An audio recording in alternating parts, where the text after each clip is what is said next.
Inspirasi untuk memulai bisnis Anda hanya di YouTube channel Kamu Bisa. Jangan lupa subscribe dan nyalakan notifikasinya.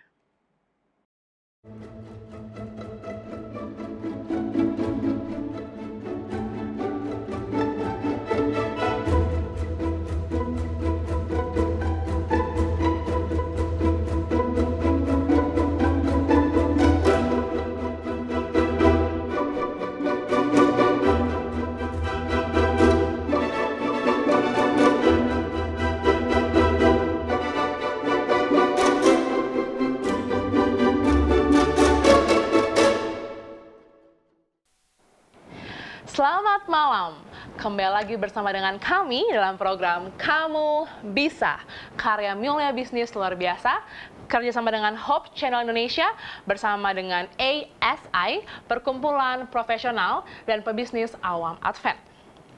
Adapun topik pada malam hari ini sangat menarik, ialah menambah kesejahteraan dengan sayuran organik rumahan. Wah, luar biasa ya, saudara-saudara sekalian. Jadi pada saat malam hari ini telah hadir bersama dengan kita di sini ada narasumber praktisi yaitu Bapak Horas Hutasoid. Halo Bapak, selamat malam. Apakah suara kami terdengar? Iya, jelas terdengar. Terdengar. Halo Pak, selamat malam. Dan selamat malam semuanya. Baik Pak, terlihat semangat ini ya Pak hari ini ya. Baik, terima kasih Pak. Luar biasa. Puji Tuhan. Gimana kabar Pak? Aman di sana Pak? Aman, aman sekali. Hujan nggak Pak tadi pagi? Kalau tadi pagi enggak, Nggak, yang ya? lusa kemarin. Oke, sip kalau begitu. Baik Pak, terima kasih Pak Horas Hutasoid sudah bersama dengan kami pada malam hari ini. Kami juga akan menyapa semua narasumber ahli kami pada hari ini yang telah bergabung. Ada Bapak John Lee. Halo Pak, selamat malam. Oke, dengan Pak Daniel, lalu juga kita memiliki Pak Daniel di sini bersama dengan kita. Halo Pak Daniel dan juga Ibu Johana. Ya. Selamat malam Tamara, selamat malam pemirsa, selamat malam seluruh narasumber. Salam sejahtera. Mantap Pak, selamat malam Pak Daniel dan juga kita ada Ibu Johana di sini. Selamat malam Ibu. Oke, baik mungkin lagi. Malam Mbak Tamara. Malam Ibu. Oke. Sudah siap ya Bu untuk acara hari ini ya?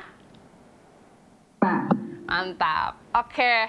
Baiklah, terima kasih kepada berikut narasumber-narasumber yang akan kita hadirkan pada malam hari ini. Dan untuk yang pertama, marilah kita sama-sama menyaksikan tayangan singkat profil mengenai narasumber praktisi kita, yaitu Bapak Horas Hutasoid beserta ulasan topik pada malam hari ini. Kami persilahkan.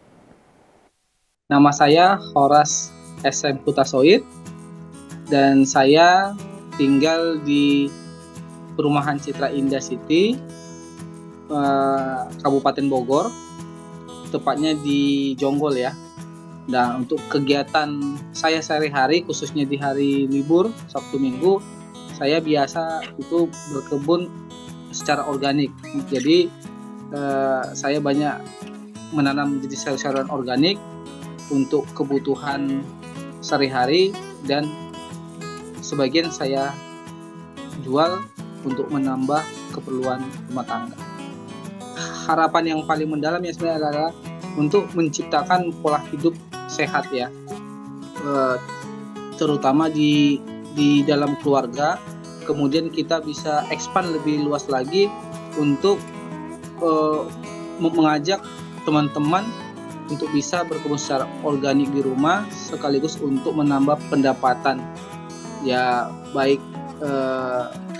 walaupun tidak secara nominal yang besar ya, tapi itu cukup membantu untuk menjaga ketahanan pangan di dalam keluarga. Mantap, terima kasih Pak Horas Hutasoid untuk profil yang luar biasa. Tadi sudah kita saksikan ya mengenai cara menanamnya, bagaimana tujuan harapan dari Pak Hutasoid untuk bertanam sayuran organik ini. Baiklah, langsung saja kita langsung bertanya kepada Pak Horas Hutasoid mengenai langsung nih mengenai apa sih sayuran organik rumahan itu dan bagaimana kita bisa menambah kesejahteraan tuh melalui sayuran organik rumahan tersebut. Halo Pak Hutasoid, selamat pagi, selamat malam, maaf. Selamat malam. Ya. Oke, masih bersama dengan kami ya Pak ya. Iya, baik Pak. Sebelumnya kita penasaran nih sama profil dari Pak Hutasoid, karena kan ada patah ya Pak, tak kenal maka tak sayang nih. Jadi kami pengen tahu nih Pak, selain kesibukannya menanam, apakah ada kesibukan lain nih Pak untuk sehari-harinya di Pak Hutasoid? Nah, kalau untuk kesibukan sehari-hari, memang saya berprofesi sebagai arsitek dan saya bekerja di Grup Ciputra ya. Dan saya ditugaskan untuk proyek di daerah Cibubur yang namanya Citra Green Cibubur. Gitu. Nah, jadi kalau yang berkebun secara organik ini adalah hobi dari kecil yang memang saya gelutin hingga saat ini. Gitu. Apalagi untuk berkebun secara organik ini kan kita selain mengisi waktu luang di hari weekend, Sabtu Minggu ya. Nah, itu bisa membuat lebih head fun lah. Jadi kita bisa melakukan aktivitas apapun. Nah, ini menarik ya Pak ya. Jadi ini bisa mengajak pemirsa juga di rumah bahwa kita bisa kok melakukan hobi sekaligus kita bekerja gitu ya Pak ya. Nah, pertanyaan selanjutnya adalah bagaimana Bapak mengatur waktunya nih Pak? Oke, kapan nih aku akan bekerja, kapan aku mengurus sayuran organik aku sebagainya Pak? Nah, kalau yang sudah biasa saya jalani ya dari awal saya berkebun organik ya, khususnya sejak saya pindah ke Kabupaten Bogor, Jonggol ya. Iya. Ya biasanya itu ya Sabtu Minggu, meluangkan waktu itu Sabtu Minggu, pokoknya efisien mungkin lah waktu itu, jangan sampai terbuang, saya manfaatin Sabtu Minggu. Terkadang juga pulang kerja, kalau saya pulang kerjanya cepat sampai rumah jam 6, itu masih sempat untuk berberes-beres ataupun masih sempat untuk membibitin ataupun melihat tanaman atau membersihkan lahan tanaman lah gitu. Ya supaya besok paginya supaya tidak keteter. Yang seringnya lupa kan, kadang kita mempunyai kesibukan yang penuh, biasanya pagi itu lupa nyiram dan sebagainya. Nah, itu kita sudah siapkan di sore menjelang malam, sehingga besok pagi bangun cepat juga ya kita upayakan kita rawat dulu tanaman, kita siram dulu, baru kita akan bekerja seperti itu. Ya rutinitas setiap harinya seperti itulah, Kristel. Mantap, berarti memang preparation-nya di malam hari, baru kita melakukan hobi kita di besok harinya gitu ya Pak ya, mantap. Nah, kira-kira nih Pak, sejak kapan sih Bapak Hutasoid tertarik dalam budidaya sayuran organik dan kenapa kira-kira? Nah, kalau tertariknya itu sebenarnya sudah cukup lama ya. Itu saya memulainya itu sebenarnya dari saya SMA ya. Dan habis SMA saya merantau ke Jakarta. Nah, itu sempat vakum. Kemudian 2011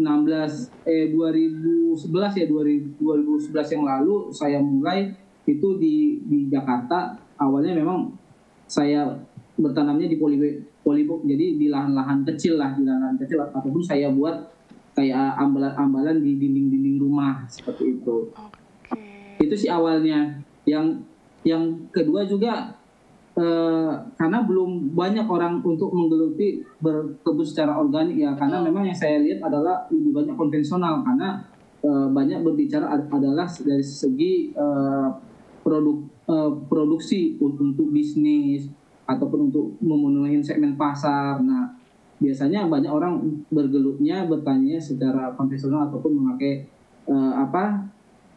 zat-zat kimia lah gitu. Kalau saya lihat dari kacamata saya sendiri kayaknya unik nih kalau kita kembangkan berkebun secara organik, selain untuk menjaga lingkungan kita agar tetap bersih, kemudian lebih sehat, dan juga itu hasilnya kita bisa manfaatkan buat kesehatan kita gitu, Bu Kristel.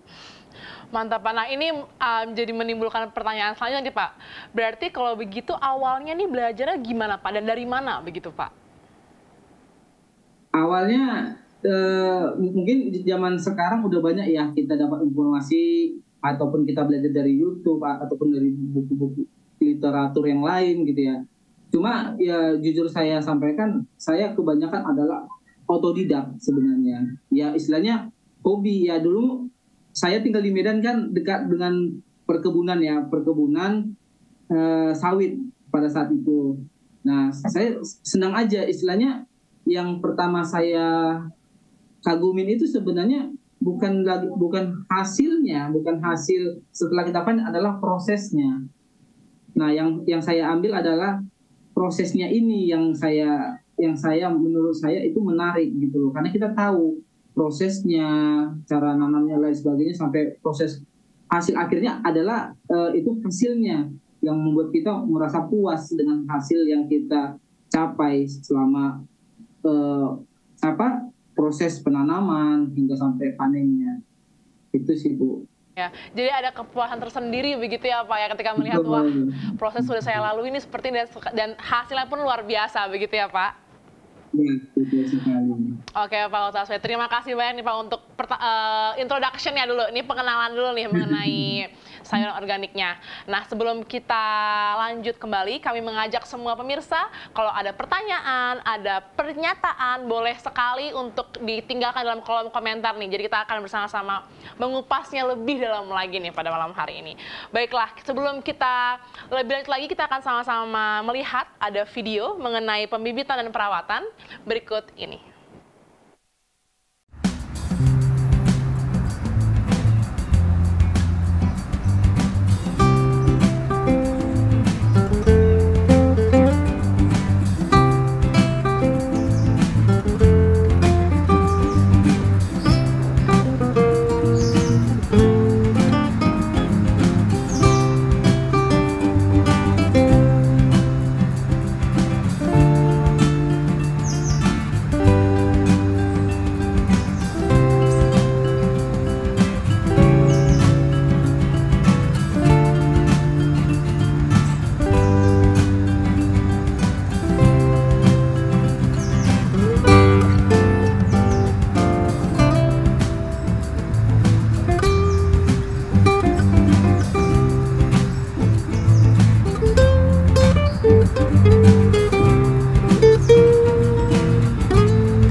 Baiklah, terima kasih banyak atas video yang luar biasa ya. Jadi kita tahu nih proses-prosesnya dari mana, dari awal sampai akhirnya menjadilah sayuran organik tersebut.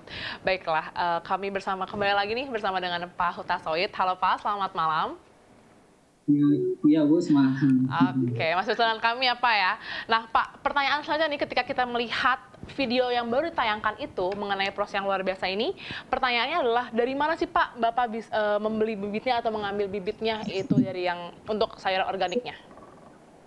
Nah, kalau untuk bibit sendiri itu saya banyak pesannya secara online ya, kebanyakan dari Surabaya ya. Yang kedua, kalau untuk bibit-bibit sayur-sayur impor, biasanya saya pesannya lewat online, cuma itu kirimnya ada yang dari Vietnam, dari Cina ada juga. Nah, yang itu sih hanya bibit-bibit tertentu. Cuma kita di Indonesia kan cukup banyak ya untuk pabrik-pabrik pembibitan yang bisa kita beli seperti itu. Ya terkadang saya juga beli kalau memang ada di Trubus ya, saya belinya juga di Trubus juga ada seperti itu.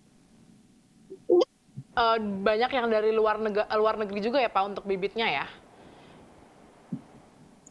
Iya, itu yang dari luar negeri biasanya bibit kale ya, kale, kemudian kayak apa ya, kayak asparagus seperti itu. pernah mendengar itu Pak, asparagus sih Pak. Nah, pertanyaannya itu selanjutnya adalah bagaimana sih Pak cara, karena ini kan online ya untuk ordernya ya, jadi kita nggak bisa melihat langsung bagaimana freshnya bibitnya atau bagaimana cara kita membedakan dan cara kita membeli yang bibit yang sesuai itu bagaimana Pak? Nah, biasanya kan sebelum kita beli itu kan kita bisa chat ke toko bibit itu. Nah, kita tanyakan itu untuk kualitas bibitnya itu apakah dia packingan bibit baru atau sudah berapa lama. Biasanya di packaging itu ada dia diproduksi kapan dan expired bibitnya sampai kapan. Biasanya sih dalam packaging itu maksimal penggunaan bibit itu rata-rata setahun. Misalnya kalau produksi misalkan hari ini di tanggal 20 di tanggal 20 ya, contohnya di tanggal 20 lah 2023, nanti expirednya adalah di tanggal 20, Maretnya adalah di 2024-nya.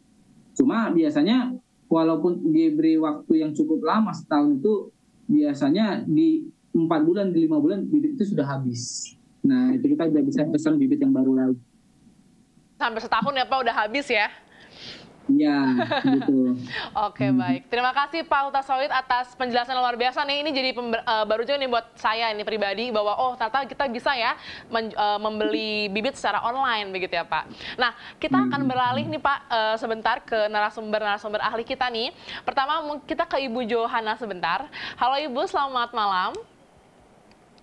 Selamat malam, Mbak. Oke, baik Ibu. Bu, mengenai sayur organik ini ya, tadi kita sudah melihat profilnya juga, sudah melihat pembuatannya bagaimana. Nah, apakah ada tanggapan dari Ibu Johana sendiri nih mengenai sayuran organik? Dipersilahkan Ibu. Terima kasih Mbak Tamara. Sayur organik ini memang kita sangat baik, di mana budidayanya itu tidak menggunakan pestisida sintetik maupun pupuk-pupuk sintetik, sehingga baik untuk kesehatan dan juga lingkungan di mana kita ada, karena tidak terjadi pencemaran terhadap lingkungan, hingga kita bisa menjaga kelestarian dari mikroorganisme maupun serangga-serangga berguna yang ada di alam. Kemudian tidak sangat baik karena tidak terkontaminasi atau tidak tercampur dengan bahan-bahan kimia, zat-zat kimia, sehingga baik untuk konsumsi kita di dalam keluarga ataupun para pengguna yang ingin menggunakan sayur organik ini. Jadi sangat baik Mbak, tidak ada kontaminasi dengan senyawa-senyawa kimiawi. Terima kasih Mbak Tamara. Iya, baik. Terima kasih Bu Johana. Emang luar biasa sekali ya Bu. Memang ini dijauhkan dari kontaminasi yang kimia, zat kimia. Jadi memang sangat baik untuk kita. Baik Ibu, terima kasih banyak. Kita akan lanjut kepada Pak Daniel. Halo Pak Daniel, selamat malam. Halo Pak Daniel, selamat malam. Selamat malam. Oke Pak, luar biasa. Pak, tadi kita sudah mendengar tanggapan dari Ibu Johana mengenai sayuran organik. Nah, pertanyaan selanjutnya adalah apa sih Pak sebenarnya sayuran organik itu? Mungkin apalagi untuk anak-anak muda zaman sekarang ya, takutnya kita masih belum aware nih Pak mengenai pentingnya dan apa sih pentingnya sayuran organik tersebut Pak, dipersilahkan. Terima kasih Tamara. Jadi sayur organik atau tanaman ya, tanaman produk-produk pertanian organik itu adalah produk-produk yang ditanam, dipelihara, ditumbuhkan atau dipelihara semuanya dengan organik. Organik yang dimaksud di sini adalah tidak menggunakan bahan-bahan yang dibuat secara sintetis. Ya, jadi mulai dari pupuk, insektisida, pestisida, dan pengendalian hamanya, ya, semuanya menggunakan bahan organik.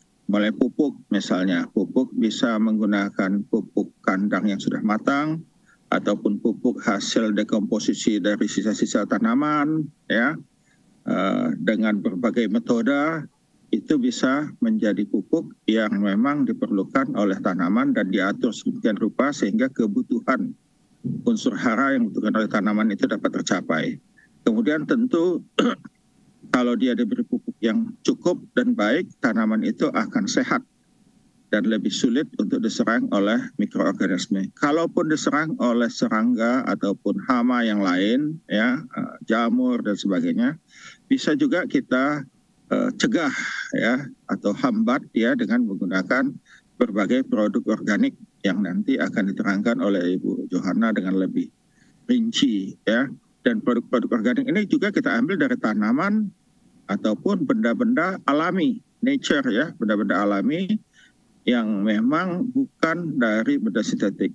Berbahayanya benda-benda insektisida sintetik dan sebagainya itu bukan dia karena dia spektrumnya luas. Jadi bukan hanya hamanya yang dibunuh, tetapi juga bahan-bahan lain yang berguna bagi tanaman, ya, dan juga berguna bagi tanah itu ikut terbunuh, ya. Jadi contohnya ada unsur jamur, ya, yang bisa membuat tanaman itu lebih mudah menyerap unsur hara juga mati, ya. Dan juga untuk membuatnya ini sering digunakan bahan-bahan yang berbahaya yang masih terkandung sisa-sisanya, ya, sisa-sisanya, dan sisa-sisanya inilah yang berbahaya bagi tubuh manusia, ya. Kalau itu disemprot saja di bagian luar dan kemudian produknya dicuci dengan baik dengan sabun dan sebagainya, mungkin agak sedikit berkurang, tetapi sering sekali agar pembasmi hama ini bisa secara efektif, dia dibuat sedemikian rupa bersifat sistemik, atau artinya dia masuk ke dalam sistem tanaman, ya, sehingga kalau tadi ada serangga datang, serangga jadi nggak mau, begitu, ya. Nah, ini yang paling berbahaya, karena kalau sistemik kita nggak bisa nyuci, ya, walaupun kita beli, kita cuci sebersih apapun, dia ada di dalam sayuran ataupun buah-buahan yang kita konsumsi, dan ini sifatnya dia terakumulasi atau menumpuk di dalam tubuh kita. Mungkin dalam porsi sedikit mungkin masih bisa ditolerir oleh tubuh kita, tetapi kalau sudah berakumulasi sedemikian banyak, ya, nah ini bisa berbahaya, ya, berbahaya bagi tubuh dan bisa mengganggu sistem tubuh kita, ya. Oleh karena itu memang sekarang orang kembali menyerukan untuk back to basic, yaitu bertani secara organik supaya kita mempunyai kehidupan yang lebih sehat, ya.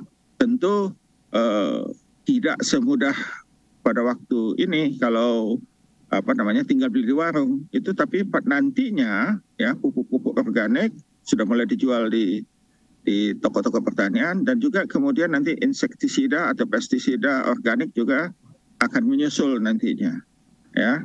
Nah, kalau itu sudah tersedia, ya kita nggak ada alasan untuk tidak kembali untuk bertani secara organik. Demikian, Tamara. Pak, back to back, ya, kembali lagi ke bertani untuk menjadi hidup yang lebih sehat. Terima kasih banyak Pak Daniel atas penjelasan luar biasa, Pak. Kita akan lanjut kembali, namun sebelum itu kita akan sama-sama menyaksikan tayangan video yang menarik ini. Ini ada interview atau games dari UIKB. Selamat menyaksikan. Namanya Ira, asalnya Kupang, NTT. Nama panggilan Miskin, asal dari Manado. Nama Leoni, asal dari Surabaya. Iren, asalnya dari Manado. Saya Dian, dari Manado.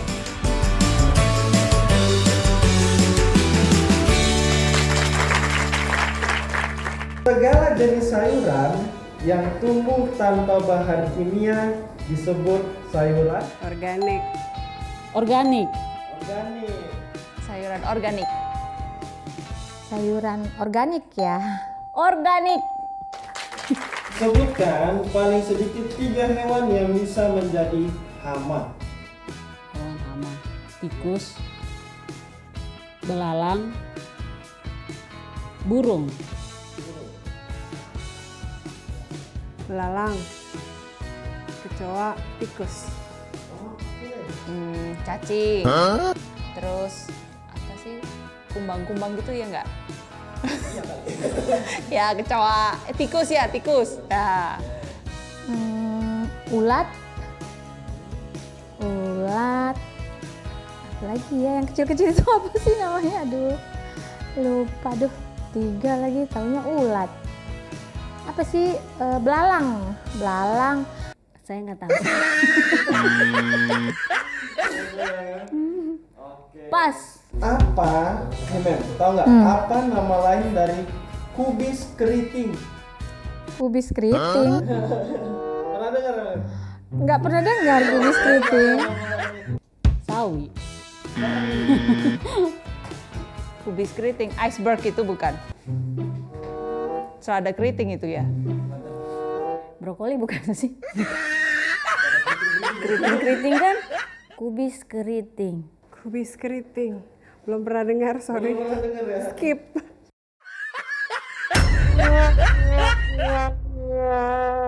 Sayuran organik apa yang pernah dibeli? Mem? Kale. Horenzo. Terus sawi. Sama pakcoy ya. Pakcoy. Around 40 to 50. Pokcoy, bayam, kangkung. Pokcoy itu kalau normalnya di yang non organik itu biasanya 8.000 7.000, kalau organik itu bisa hampir 20.000. Selada, kangkung paling sering, tomat, rawit paling sering juga. Kalau organik untuk seledri biasanya 60.000. Kangkung, terus buah-buahan sih lebih sering. Strawberry, blueberry kayak gitu. Yaitu kangkung 19.000. Wortel. Iya, semahal-mahalnya sih paling 20.000 segitu, 20-an. Saksikan Kamu Bisa Karya Mulia bisnis luar biasa.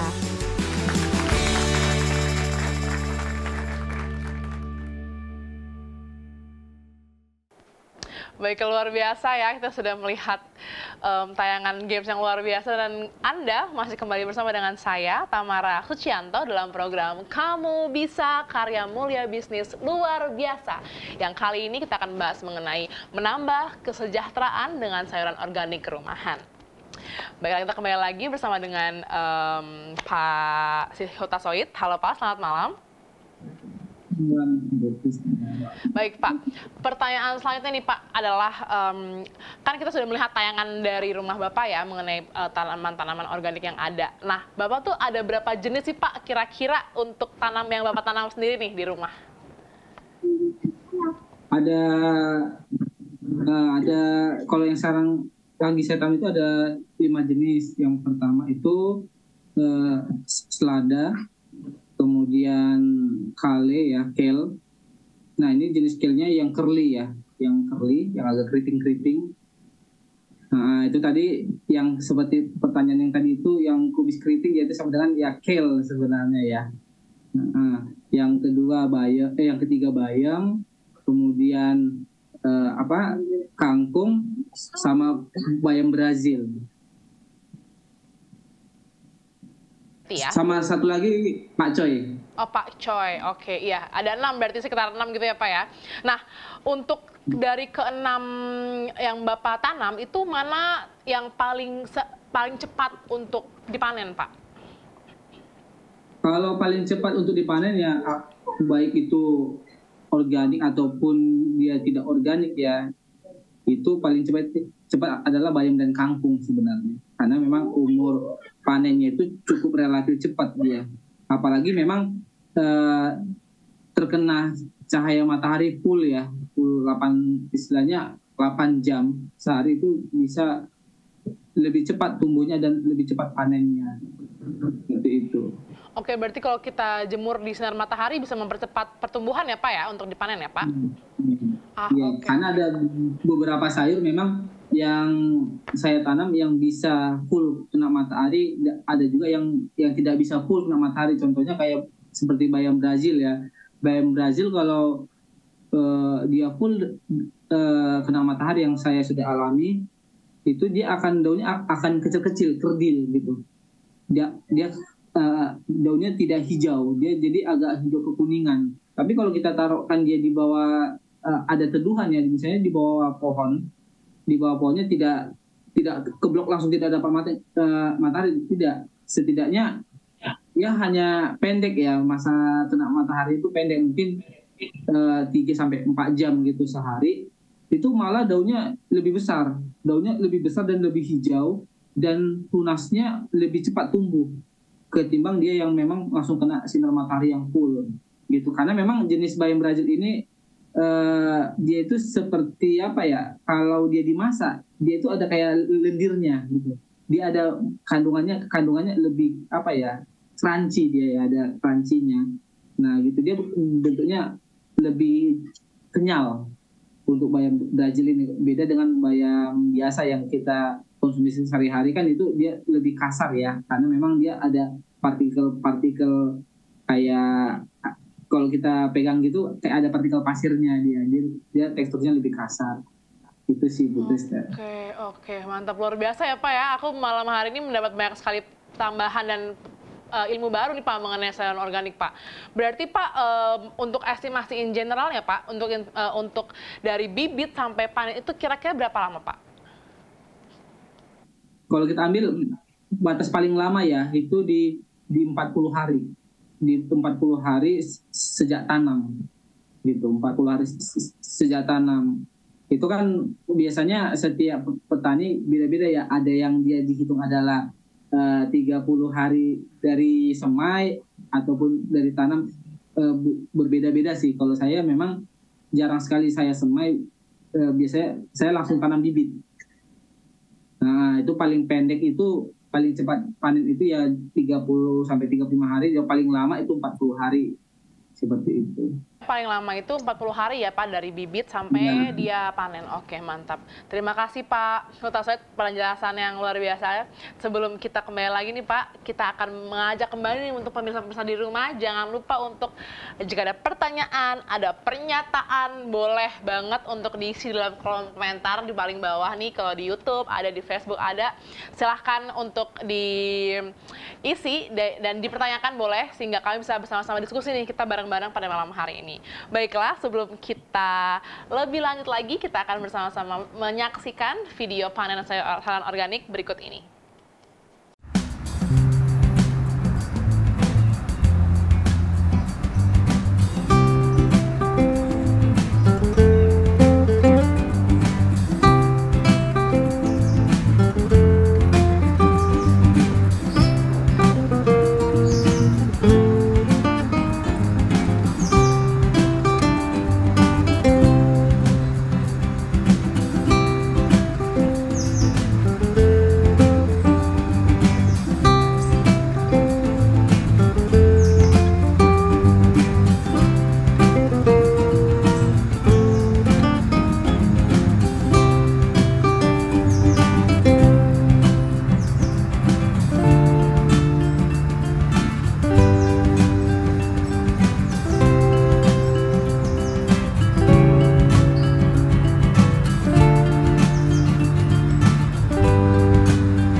terima kasih banyak untuk tayangan yang luar biasa yang telah kita saksikan bersama-sama. Kita sekarang kembali nih ke narasumber ahli kita, yaitu Pak John Lee. Halo Pak, selamat malam. Selamat malam, minta maaf tidak bisa masuk dengan jelas karena di luar kota ini. Iya. Sedang berlibur, tapi bisa kedengaran. Iya, tidak apa-apa Pak, suaranya terdengar sangat jelas Pak, Pak John Lee. Nah Pak, iya, gimana Pak John Lee? Oke. Ya, siap. Siap ya Pak. Nah Pak, pertanyaannya adalah begini, ketika kita tadi melihat di tayangan yang baru saja kita lihat itu ada tanaman yang ditanam di tanah, ada juga tanaman yang ditanam di pipa-pipa Pak. Kalau kita lihat ada yang pipa yang menggantung itu ya di atas begitu. Nah perbedaannya itu apa ya Pak ketika tanamannya harus ditanam tanah atau yang di pipa itu, dan apa perbedaannya, kenapa gitu Pak? Boleh dipersilahkan Pak John Lee. Ya, sebetulnya teknologi budidaya itu kan macam-macam. Dan hidroponik ini kan paling mudah ya, kemudian bisa dikendalikan hama dan bisa dipastikan masa panennya secara serentak. Makanya mudah sekali kalau kita membudidaya tanaman itu sistem hidroponik. Apalagi yang Pak Horas sudah lakukan ini adalah tanaman-tanaman sayuran yang organik ini sangat bagus. Kenapa? Karena memang tren konsumen saat ini tidak sekedar makan kenyang, tetapi makan harus sehat. Ya, makan harus sehat. Ini semboyan yang sangat tren saat ini. Jadi orang tidak makan sekarang untuk kenyang lagi, tapi makan tapi harus sehat. Nah, kebanyakan mereka yang sibuk ya, yang bekerja di kantor, kadang-kadang makan makanan yang siap saji, yang kaya dengan protein dan karbohidrat, tetapi kurang mineral dan vitamin. Oleh karena itu, memang sangat cocok kalau usaha budidaya tanaman organik ini dilakukan di rumah masing-masing, jadi usaha rumahan. Walaupun Pak Horas ini punya hobi, tapi sebetulnya kalau ini bisa direplikasi oleh orang lain di rumah masing-masing, maka setiap rumah itu akan memiliki ketahanan pangan masing-masing, terutama berkaitan dengan sumber gizi, mineral, dan vitamin. Itu yang pertama yang penting. Lalu yang kedua yang tidak kalah pentingnya adalah usaha seperti ini sangat prospektif ya, apalagi kalau seandainya Pak Horas membangun jejaring, punya komunitas. Jadi sewaktu-waktu kalau seandainya ada konsumen yang butuh dalam jumlah banyak, jadi bisa memesan ke teman yang lain yang mempunyai usaha yang sama. Atau sebaliknya, kalau teman yang lain sudah kehabisan stok, Pak Horas bisa menyediakan stok untuk dipasarkan sesuai dengan kebutuhan konsumen. Jadi ini sangat luar biasa. Dan para generasi muda saya kira sangat cocok ya, walaupun sesibuknya kita, tapi kalau kita sudah ada di rumah jam-jam 6 sore sampai dengan jam 8 malam, kita masih punya waktu untuk bisa membenahi budidaya tanaman organik yang ada di rumah. Mungkin demikian, Tamara.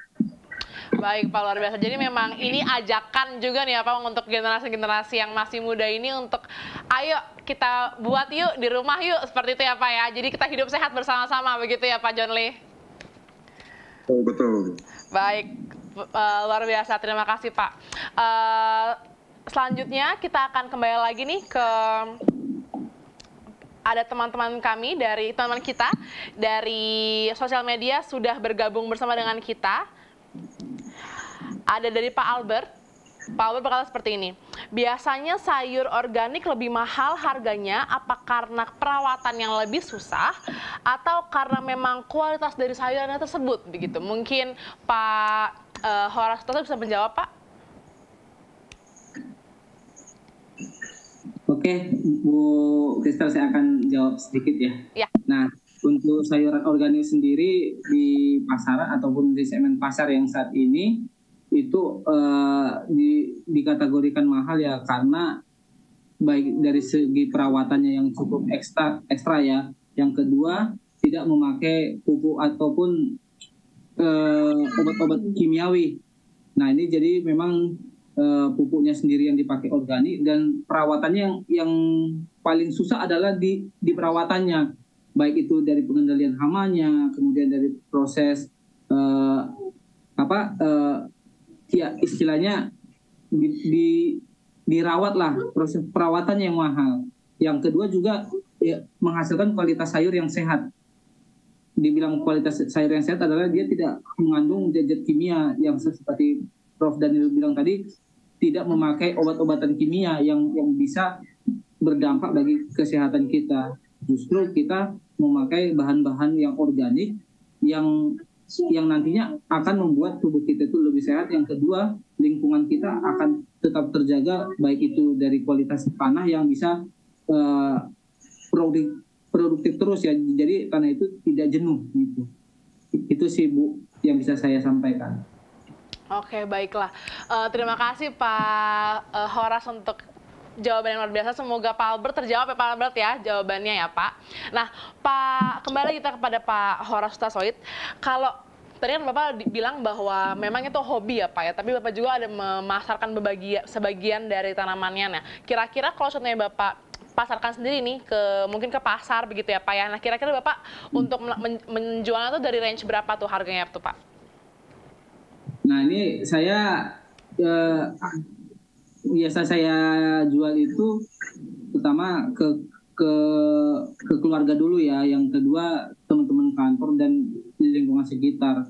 Nah untuk harga sayurannya itu memang variatif ya, variabel ya, tergantung jenis sayurannya. Yang paling mahal saya jual itu adalah jenis kubis atau kale itu yang curly, itu di 250 gram itu saya jualnya di 15 sampai di 20.000 untuk per 250 gram. Nah, untuk kangkung dan bayam itu saya jualnya 500 gram itu di range 15.000. Nah, kalau yang untuk selada, nah saya seringnya saya tanam itu adalah jenis selada merah yang jenis Lolorosa itu di 25.000 sampai 30.000. Kemudian pakcoy itu 30.000 per setengah kilo. Seperti itu sih Bu Kristel. Oke. Jadi memang ini lihatnya per satuan gitu ya, per timbangan ya Pak ya, per gram ya untuk penentuan harganya ya. Oke. Baik, terima kasih Pak Hutasoid untuk yang jawaban yang luar biasa. Sekarang kita kembali lagi nih ke Bu Johana. Halo Ibu, selamat malam. Pertanyaannya nih Bu untuk Bu Johana adalah sekarang ini mengenai bagaimana cara kita memilih produk-produk organik yang baik dan bagaimana cara kita untuk memilih juga pupuk yang terbaik Pak untuk ditanam begitu Bu Johana. Terima kasih Mbak Tamara.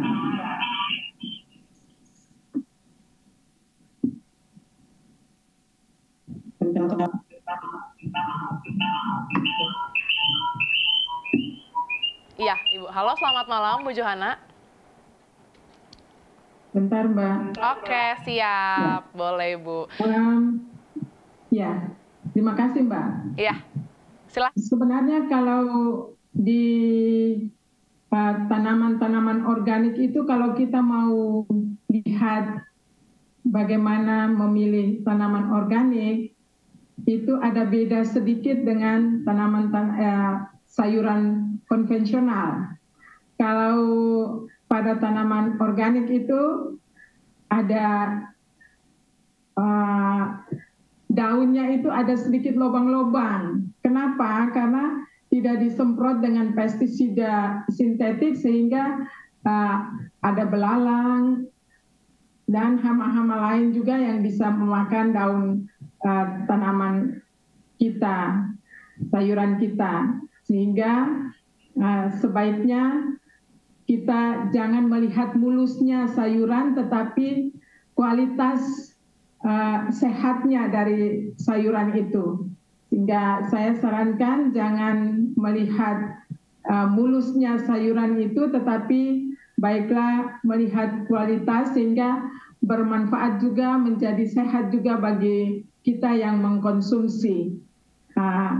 Itu mungkin dari saya. Nanti mungkin ada tambahan dari Prof. Daniel dan Pak John.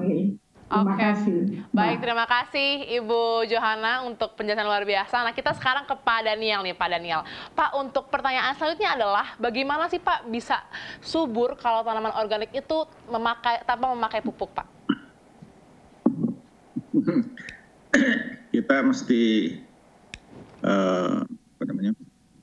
perjelas dulu pengertian pupuk. Ya, pupuk itu adalah unsur hara yang ada di dalam tanah yang diserap oleh tanaman. Kalau unsur hara yang dibutuhkan oleh tanaman itu sudah cukup dalam tanah, maka dia tidak perlu ditambahkan lagi. Nah, itu yang kita sebut dengan tanah-tanah yang subur.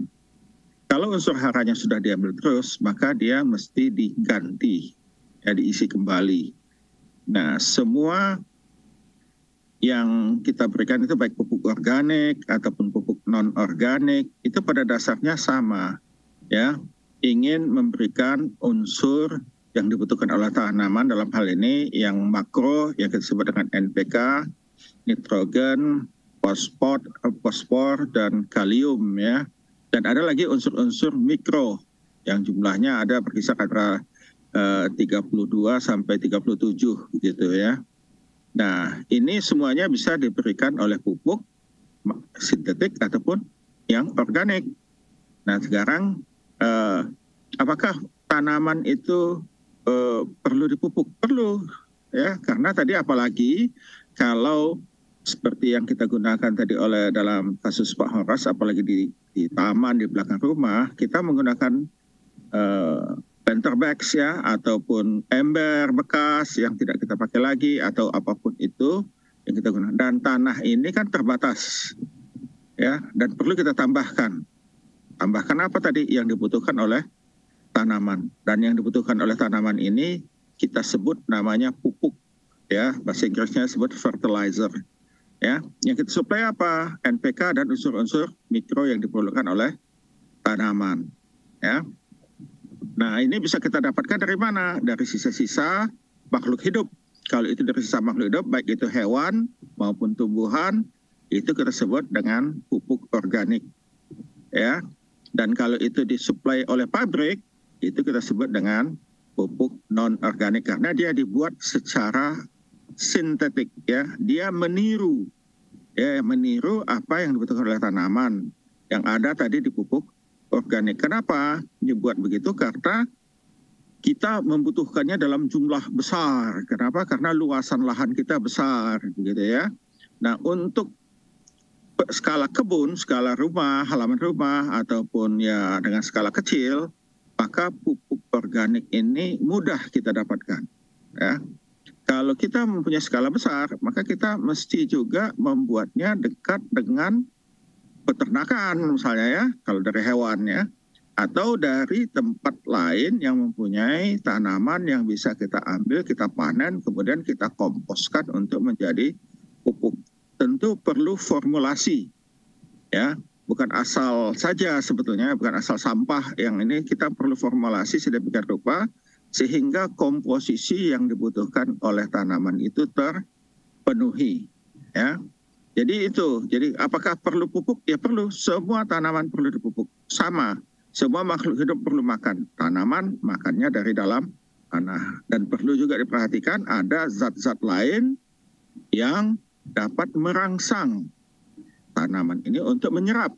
Artinya kalau kita sebagai manusia ada obat penambah nafsu makan. Jadi ini juga sama.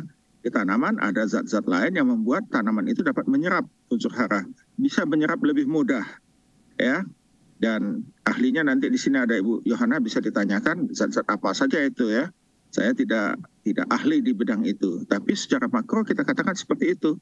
Dia tanaman ini perlu dirangsang. Kadang ada pupuknya ada, tapi kok nggak subur, ya tanamannya ini tidak bisa menyerapnya.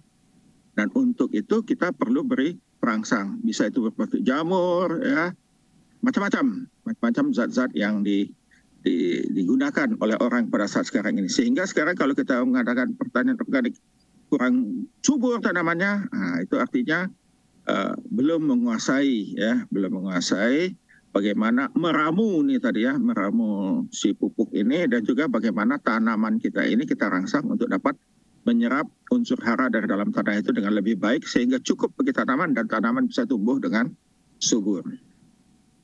Baik. Demikian. Terima kasih Pak Daniel atas penjelasan luar biasa ya. Memang berarti kita membutuhkan makan begitu ya untuk semua tanaman ya, untuk tumbuh menjadi subur. Baiklah, kembali lagi nih kami mengajak kepada teman-teman yang lagi menonton secara live dari Facebook, di YouTube. Kita tunggu pertanyaannya atau mungkin pernyataannya. Kami masih menunggu dengan setia di sini untuk teman-teman yang ingin membagikan sharing juga boleh mengenai pengalamannya, mengenai tanaman organik juga dipersilahkan untuk jangan lupa di drop di dalam kolom komentar kami ya. Baik, lalu kita akan kembali lagi kepada Pak John Lee. Halo Pak John Lee, selamat malam. Pertanyaan selanjutnya adalah begini Pak. Ketika kita mengetahui mengenai sayuran organik ya, sayuran organik itu adalah sayuran yang tanpa menggunakan zat kimia ya. Berarti mereka ini rentan terhadap hama. Nah, bagaimana caranya ketika nanti suatu saat kita ada sayuran organik dan itu terkena dengan hama, bagaimana cara kita membasminya begitu Pak? Silahkan. Ya sebetulnya di materi yang lalu juga Ibu Yohana sudah menyampaikan kalau ada hama yang menyerang tanaman bisa juga kita kendalikan atau kita basmi dengan obat organik ya. Ada bawang putih, kemudian ada macam-macam ya yang bisa diramu untuk menyemprot. Dan yang paling banyak selama ini yang kita bahas adalah kutu putih yang sering menyerang di berbagai tanaman termasuk sayur-sayuran. Dan kutu putih ini juga saya kira tidak terlalu sulit untuk dibasmi. Dan biasanya kita menggunakan juga air beras ya, kemudian ada juga yang menggunakan air sabun, tapi kadang-kadang itu juga ada bahan organik di dalamnya. Tapi sebetulnya yang paling mudah untuk mengendalikan hama ini adalah pembersihan media tanah ya, media tanam ya, pembersihan media tanam supaya jangan sampai ada pencemaran, kemudian ada bakteri-bakteri yang lain termasuk ulat-ulat yang bisa tumbuh. Oleh karena itu memang tanaman organik ini memang mahal karena memang penanganannya cukup kompleks, tetapi harga tidak pernah berbohong. Jadi kalau kita mau untuk sehat, ya kita harus berani untuk membayar sedikit mahal dibandingkan dengan kita membeli dengan harga murah tapi memiliki risiko terhadap kesehatan. Barangkali seperti itu. Jadi seperti investasi sejak dini begitu ya Pak untuk kesehatan ya? Betul sekali, betul.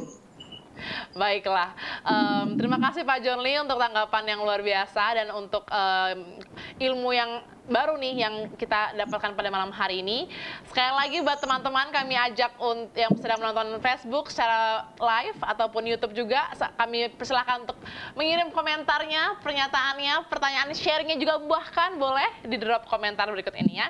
Nah sekarang saya akan bacakan tanggapan nih dari Saudara Bezi Duru Channel dari YouTube ya ini. Beliau mengatakan, selamat malam, pelajaran yang sangat berharga. Selamat malam juga Pak Bezi, sangat berharga juga betul. Dan ini juga bisa menjadi ilmu baru ya buat kita semua ya. Apalagi anak-anak muda zaman sekarang nih yang kurang aware juga nih mengenai sayuran organik tersebut. Baiklah.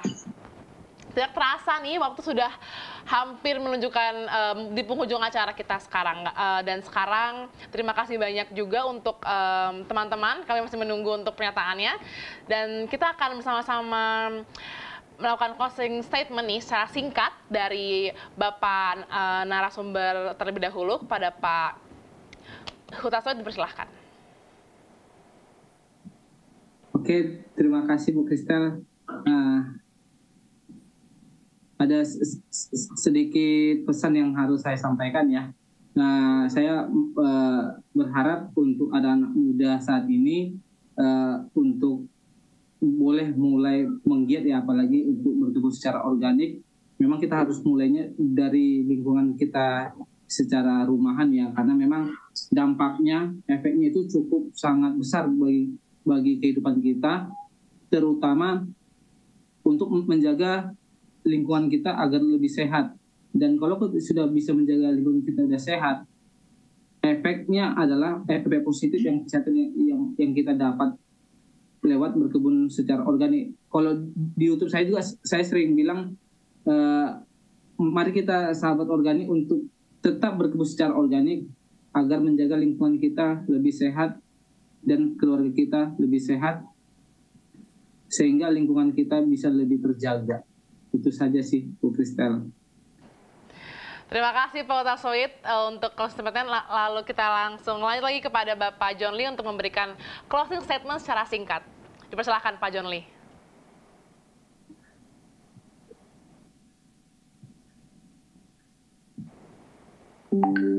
Oh, oke. Sembari kita menunggu Pak John Lee, mungkin kita bisa... Halo Pak John Lee, selamat malam. Baik, selamat malam ya. Ya. Halo. Ya, silakan Pak. Halo, selamat malam. Selamat malam Pak John Lee. Ya, sebetulnya budidaya tanaman organik ini pertama tujuannya adalah untuk memperkuat ketahanan pangan ya, khusus untuk anggota keluarga. Tetapi juga ini memiliki prospek yang baik untuk bisa dibisniskan. Jadi menjadi tambahan pendapatan bagi keluarga yang ingin untuk menjadikan tanaman organik di rumah ini bisa dijual ke tetangga, ke teman-teman kerja, dan bahkan ke masyarakat luas. Dan ini sangat mungkin dilakukan oleh para kaula muda. Terima kasih. Terima kasih Pak John Lee untuk closing statement yang luar biasa. Lanjut kita ke Pak Daniel. Monggo Pak, dipersilakan untuk memberikan secara singkat closing statement-nya Pak. Baik, bagi para pemirsa, kalau kita mempunyai ruangan ekstra di rumah, apakah itu di halaman ataupun di atap yang tidak, mari kita gunakan untuk menanam tanaman-tanaman minimal untuk kebutuhan keluarga kita. Dan kalau itu berhasil, bisa meniru Pak Horas yang bisa juga menjual tanaman yang ditanamnya kepada tetangga ataupun kepada orang lain. Dan ini akan menghemat bagi pengeluaran keluarga dan juga berpeluang untuk menambah penghasilan keluarga. Terima kasih Pak Daniel. Selanjutnya Pak, mari kita kembali lagi ke Ibu Johana. Dipersilakan untuk memberikan secara singkat closing statement-nya Bu. Terima kasih Mbak Tamara. Menjadi sehat itu mahal, tetapi baiklah kita menggunakan kesempatan untuk bercocok tanam di seputaran rumah kita, menggunakan media-media tanam yang sederhana tetapi menyehatkan dengan menanam tanaman-tanaman organik untuk konsumsi keluarga, tetapi juga bisa menjadi konsumsi bagi konsumen yang lain, dan itu bisa menambah pendapatan rumah tangga. Terima kasih Mbak Tamara. Baik, mantap, luar biasa. Terima kasih untuk seluruh closing statement dari narasumber-narasumber kita. Ada Pak Horas Hutasoid, ada Pak John Lee, ada Pak Daniel, dan juga ada Ibu Johana pada malam hari ini. Dan sampai jumpa di episode selanjutnya. Dan untuk pemirsa, jika Anda ingin memiliki merchandise Hope Channel berupa tumbler seperti yang ada di depan saya ini, saya ambil ya. Ini pasti salfok ya sama tumbler yang luar biasanya dari tadi pada saat siaran. Kalau contohnya Anda berminat untuk memiliki merchandise Hope Channel ini berupa tumbler seperti ini, Anda bisa hubungi call center keuangan Hope Channel Indonesia di 0811 9727 277. Sekali lagi 0811 9727 277. Baiklah, nanti kalau contohnya di call aja langsung, nanti langsung akan ada staff kita yang akan memberikan informasi mengenai donasi, dan tumbler ini akan menjadi milik Anda. Akhir kata, saya Tamara Sucianto beserta dengan kru Hope Channel Indonesia dan ASI Indonesia mengucapkan terima kasih banyak kepada para narasumber kita di sini, dan juga atas partisipasinya yang luar biasa dan sangat energetik ya pada malam hari ini ya. Kami juga mohon maaf jika ada kesalahan ucapan serta laku kami selama penayangan live streaming pada hari ini. Semoga penayangan kita pada malam hari ini juga dapat bermanfaat ya bagi semua orang, terutama bagi kita semua nih anak-anak muda yang pengen banget nih untuk hidup sehat dari sekarang. Baiklah, tetap saksikan Kamu Bisa.